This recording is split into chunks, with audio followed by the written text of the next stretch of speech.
नमस्कार, हिलक्स्ट news channel में आपका स्वागत है। मैं शिल्पा शर्मा हाजिर हूं आज की खबरों के साथ। तो चलिए देखते हैं आज की खबरें। आज से स्कूलों में फिर रौनक चलेगी। 9वीं से 12वीं की रेगुलर कक्षाएं। कोरोना महामारी के खतरे के बीच राज्य सरकार ने शिक्षण संस्थानों को 3 फरवरी से खोलने का निर्णय लिया है, जिसके चलते प्रदेश में ग्रीष्मकालीन स्कूलों में गुरुवार यानी आज से 9वीं से 12वीं तक के छात्रों की रेगुलर कक्षाएं चलेगी। इन स्कूलों में 1 फरवरी से ही शिक्षक स्कूल आ रहे हैं। उधर 1 से 8 तक के बच्चों की पढ़ाई पूर्व की तरह ऑनलाइन ही करवाई जाएगी। शिक्षक स्कूल आकर ही बच्चों की कक्षाएं लेंगे। शीतकालीन अवकाश वाले स्कूलों में 15 फरवरी तक अवकाश है। ये स्कूल इसके बाद ही खुलेंगे। निर्देशक उच्चतर शिक्षा विभाग डॉक्टर अमरजीत शर्मा की ओर से इस संबंध में अधिसूचना जारी कर दी गई है। सभी स्कूलों को निर्देश जारी किए गए हैं कि कोविड नियमों का सख्ती से पालन करना होगा। अखिलेश के समर्थन में उतरी ममता बनर्जी। उत्तर प्रदेश विधानसभा चुनाव को लेकर भारतीय जनता पार्टी और समाजवादी पार्टी के बीच सीधी टक्कर देखने को मिल रही है। यूपी में चुनाव से कुछ दिन पहले अब तृणमूल कांग्रेस भी मैदान में उतर गई है। पार्टी की मुखिया ममता बनर्जी ने ऐलान किया है कि वे इस बार यूपी चुनाव नहीं लड़ेंगी, लेकिन अखिलेश यादव को अपना समर्थन देंगी।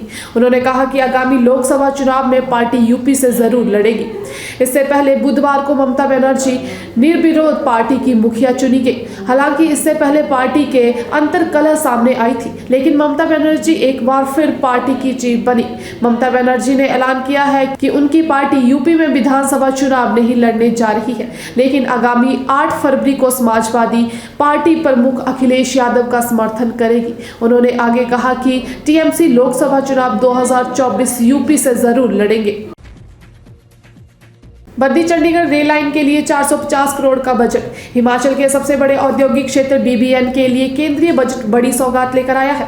बहुप्रतीक्षित बद्दी चंडीगढ़ रेल लाइन के लिए इस बार के रेल बजट में 450 करोड़ रुपए का प्रावधान किया गया है।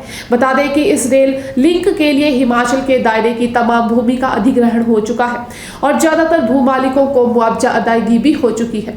33.23 किलोमीटर लंबे Chandigarh Baddi broad gauge rail line project को 2007 में केंद्रीय सरकार की ओर से मंजूरी मिली थी, जिसे जून 2019 में केंद्र सरकार ने स्पेशल रेलवे प्रोजेक्ट घोषित कर दिया था।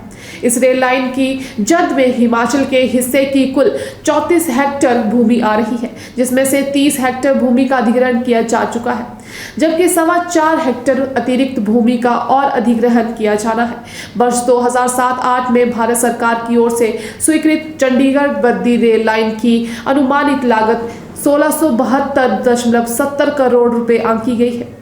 रेल लाइन निर्माण के लिए कुल 70.73 हेक्टेयर भूमि का अधिग्रहण किया जा रहा है। Chandigarh Baddi special railway project के लिए हिमाचल के हिस्से की 34 हेक्टेयर जमीन सराज, माजरा, लबाड़ा, बद्दी, शीतलपुर, धार, चकजंगी, कल्याणपुर, बिलावाली, गुजरा, लंडेवाल, संडौली, हरिपुर संडौली और केदूवाला में अधिग्रहित की गई है। इस रेल लाइन में हिमाचल का करीब 3 किलोमीटर हिस्सा है और बाकी हरियाणा की सीमा में है।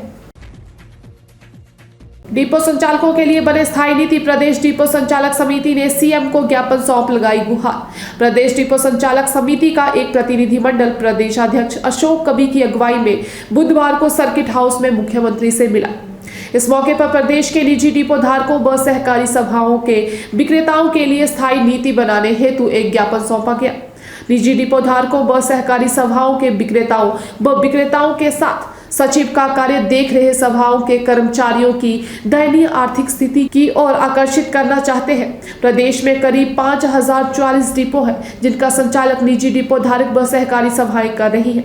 निजी डिपो धारक हर माह अपना पैसा लगाकर निगम के गोदामों से राशन लाकर लोगों को वितरित करते हैं। राशन रखने के लिए दुकान की व्यवस्था खुद करके दुकान का किराया, बिजली बिल, स्टेशनरी खर्चा, पीओएस मशीनों के माध्यम से उपभोक्ताओं को राशन वितरण करने के लिए डाटा का खर्च भी खुद कर रहे हैं, जबकि सरकार द्वारा डिपो धारकों को एपीएल व एपीएलटी के राशन पर मात्र 3% कमीशन दिया जा रहा है।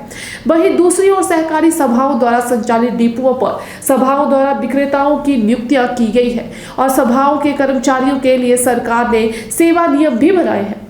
लेकिन प्रदेश के करीब 9 जिलों में सहकारी सभाओं की आर्थिक स्थिति खोखली होने के कारण अपने कर्मचारियों को सेवा नियमों के तहत वेतन देने में असमर्थ है। ऐसी सभाओं के पास ना तो अपने भवन है और ना ही राशन लाने के लिए पैसा। यही नहीं, प्रदेश सरकार ने प्रदेश की भौगोलिक स्थिति को देखते हुए मात्र 23 से 50 राशन कार्डों पर भी डिपो खोल रखे हैं। इतने कम कमीशन से हमारे लिए अपने परिवार का पालन पोषण करना, अपने बच्चों को उच्च शिक्षा देना असंभव है। तो मैं शिल्पा शर्मा आपसे विदा लेती हूँ। धन्यवाद। देखते रहिए Hill Quest news channel. Like, share, subscribe करना ना भूलें।